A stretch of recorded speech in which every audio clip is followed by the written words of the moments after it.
Meu nome é Matheus, eu tenho 22 anos, nasci em Niterói, sou estudante. Qual o primeiro livro que você se lembra de ter lido? Oliver na Cidade Grande, Por que você acha que não esqueceu esse livro? porque ele continuou, não sei exatamente por qual motivo, na minha biblioteca, assim, foi se somando os itens da minha infância, desde os gibis, esse mesmo próprio livro, até os livros teóricos da faculdade. Acho que eu nunca consegui me desapegar de livros, sempre teve uma ideia de que é um item valioso, assim, que não se despreza. Então ele foi se somando à minha biblioteca. Então eu sempre o revia, mesmo que por acaso, e ajudou a fazer com que eu não me esquecesse dele. Quando você era criança, onde você costumava ler? No meu quarto, acho que ou no chão, assim, num tapete, ou em cima da cama. E alguém lia pra você quando você era criança? Não, não tenho lembranças de ninguém lendo pra mim. Tenho lembranças de meu pai contando-me histórias, mas não exatamente de livros. Eu lia sozinho. E onde você obtinha esses livros que você lia? A partir da escola eu lembro que tinha feirinhas de livros, assim, da própria escola. Eu comprava por lá, via, assim, chamava atenção, comprava lá. E depois acabou sendo na Bienal do Livro, lembro também. Ou eu encontrava livros pelos livros didáticos, né, alguma referência, alguma tirinha, alguma coisa do tipo, e pedia para o meu pai comprar em livrarias.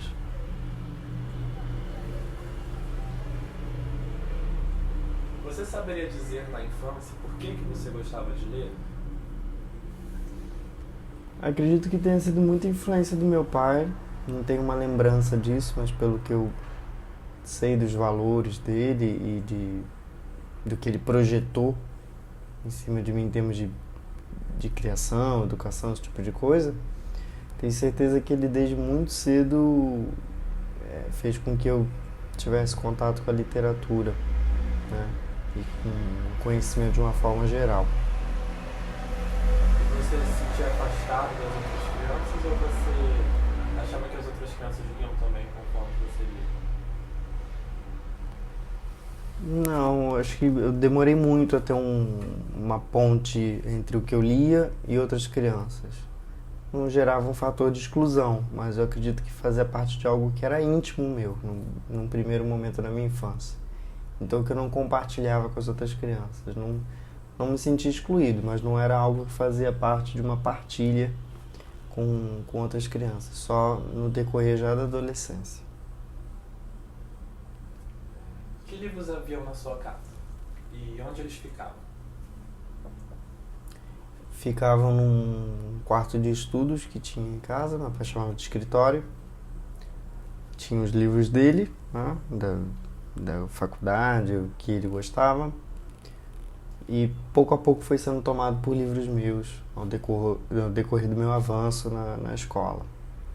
Livros didáticos e também depois outros livros que eu fui adquirindo. Livros mais de literatura, gibis que eu sempre gostei muito, e livros, né, como romances e do tipo, já ficavam no meu quarto. Na verdade, o que eu lembro que eu tinha muitos livros eram de crônicas. Eu lembro que eu gostei muito desse tipo de...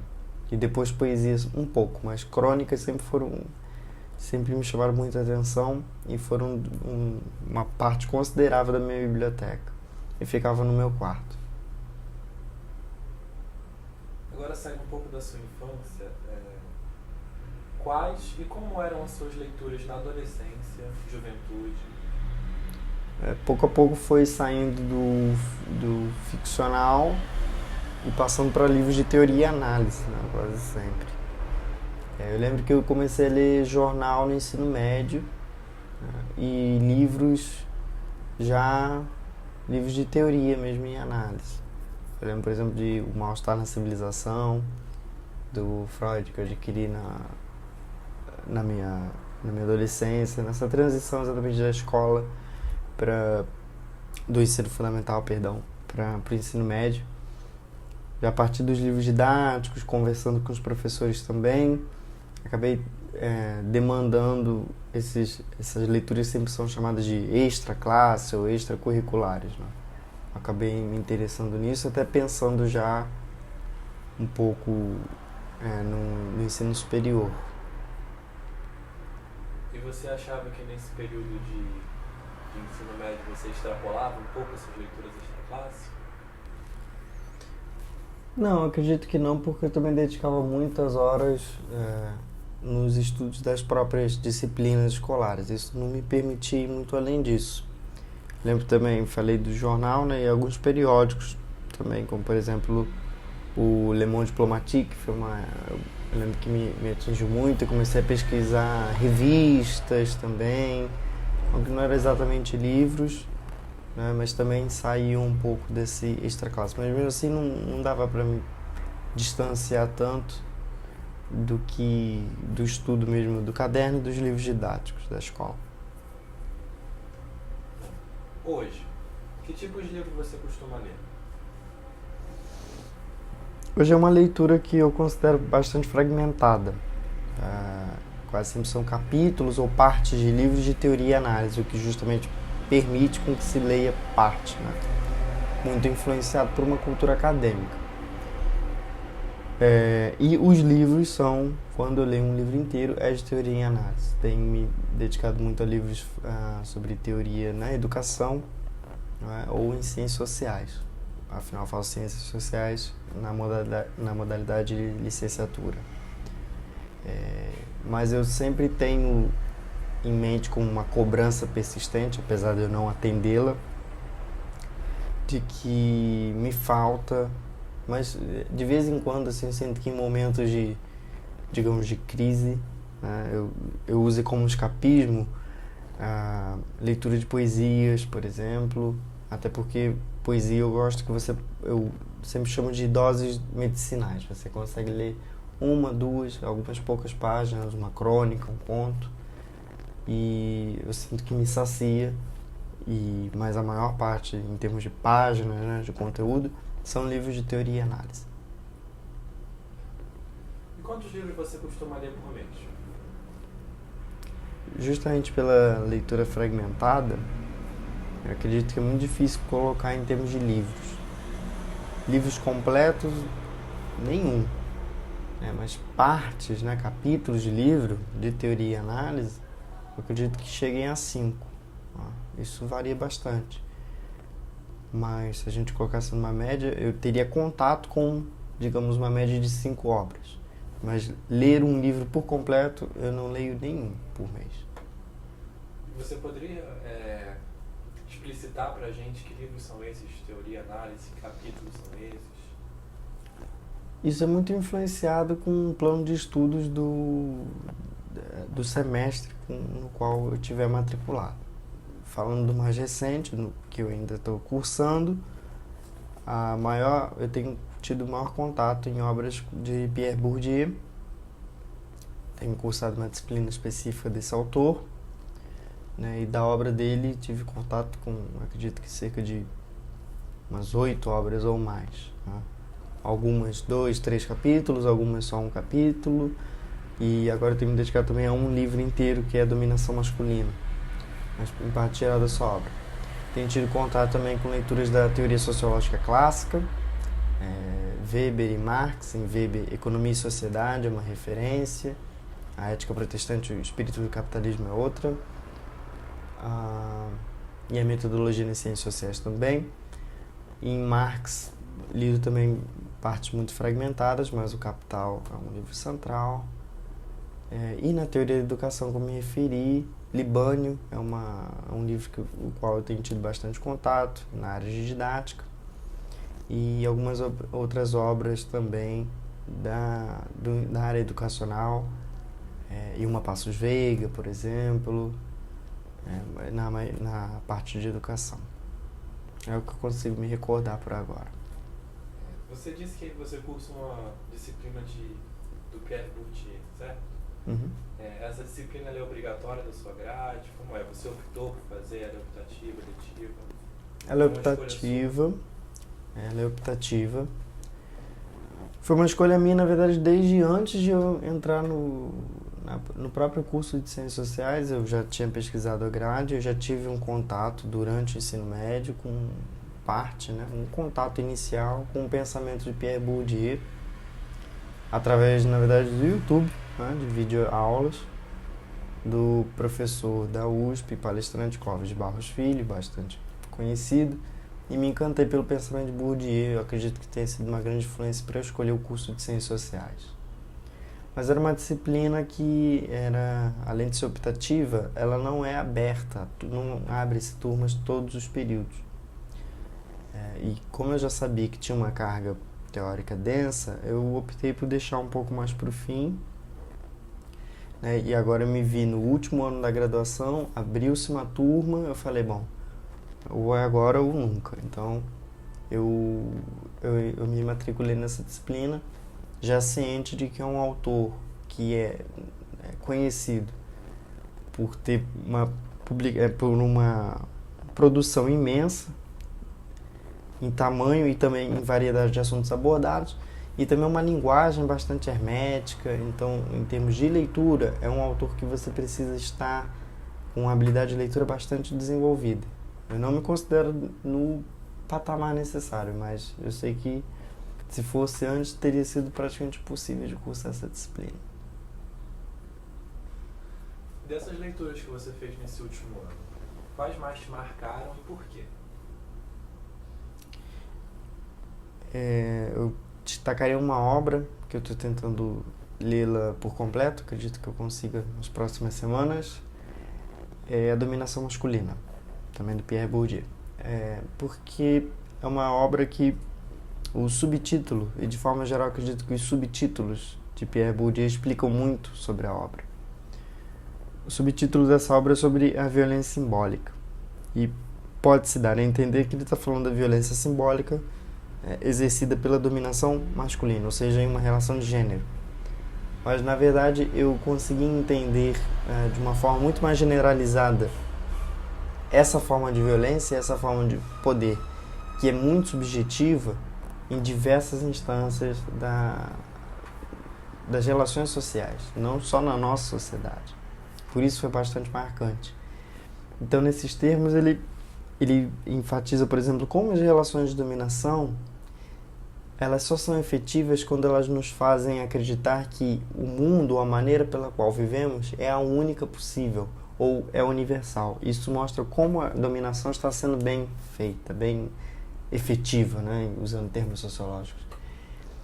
E é bastante interessante como ele consegue partir de uma relação de gênero, que é um assunto polêmico, é um assunto que ultimamente eu acredito que esteja muito vulgarizado, em todos os sentidos possíveis dessa palavra.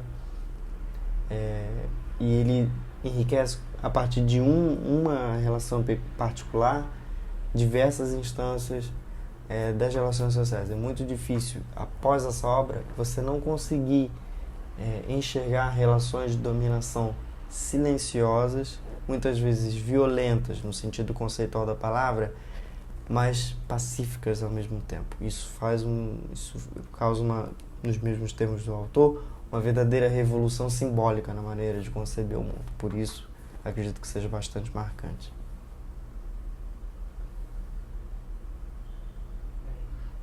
Que tipo de emoções você acha que essa leitura te proporciona?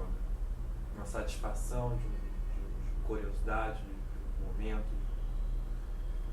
Que tipo de emoções você acha que traz para você essa leitura? Não sei se classifica enquanto uma emoção, mas a primeira questão é um desconforto. É um desconforto em questão ao mundo no qual nós vivemos, um desconforto em relação ao qual função nós desempenhamos. O próprio autor ele é bastante acusado de causar uma desesperança, né? De ser um pessimista, afinal ele é um dos pilares da teoria que em educação e em várias instâncias da sociologia a gente chama de reprodutivistas, ou seja, dá uma intenção que as relações sociais são relações de dominação e que vão se perpetuar assim. Então pode ser bastante desesperançoso. Mas o próprio Bourdieu, nas últimas páginas da sua obra, A Miséria do Mundo, ele fala sobre a eficácia da mensagem sociológica. Ele diz que, se houver alguma, é fazer com que nós percebamos que aquilo que nós atribuímos a questões individuais, a fracassos individuais, quando nós conseguimos coletivizar isso, faz com que nós tiremos de nossas costas um fardo, um sentimento de culpa e façamos com que seja nítido que, na verdade, isso é causado por forças sociais, por forças históricas que estão muito além das individualidades. É algo que o autor Wright Mills também chamou de imaginação sociológica, essa capacidade da gente sair das nossas individualidades e das obviedades e tentar entender conexões e estruturas que estão influenciando sobre isso. E isso faz com que isso tire esse sentimento de culpa, de que nós individualmente somos fracassados, e a mensagem individualista está bastante forte ultimamente. Todo o movimento a partir do neoliberalismo, que agora está numa figura bastante caricata e ridicularizada até do coach. Eu acho que é um fruto desse movimento. E Bourdieu é alguém que já há décadas vem nos alertando sobre isso. Então é uma mensagem de início, uma emoção de desconforto, mas bem ou mal de uma esperança. Mas uma esperança que ela só pode ser provocada depois de muita, muita reflexão e, inevitavelmente, de uma ação política também. Você se considera um leitor?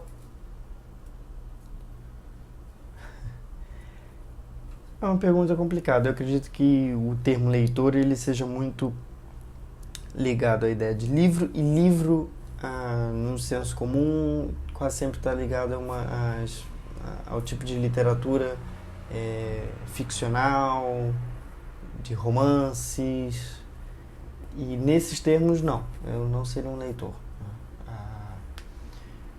Mas eu também entendo uma outra perspectiva de leitura, que ela é muito mais ampla, inclusive sai do próprio texto escrito, e a gente pensa enquanto aquele que observa a realidade. E aí, nesses termos, eu me considero um leitor e considero a enorme maioria das pessoas também leitoras. A leitura fragmentada que eu vejo que a academia nos impõe tem esse problema que nos faz ler talvez uma quantidade de páginas, né, muito altas, mas muito soltas. E isso pode ser um problema em termos de ser um conhecimento do tipo acumulativo e quantitativo, menos do que qualitativo. Então eu tenho severas críticas com essas leituras fragmentadas que eu acabo exercendo, e por esses termos eu gosto de dizer que eu não sou um leitor, justamente para não me submeter a esse tipo de análise que considera uma leitura quantitativa meramente. Eu tento entender em termos qualitativos, então nesse sentido eu tento ser um leitor muito mais do que efetivamente sou. É isso. Muito obrigado pelo convite. Obrigado.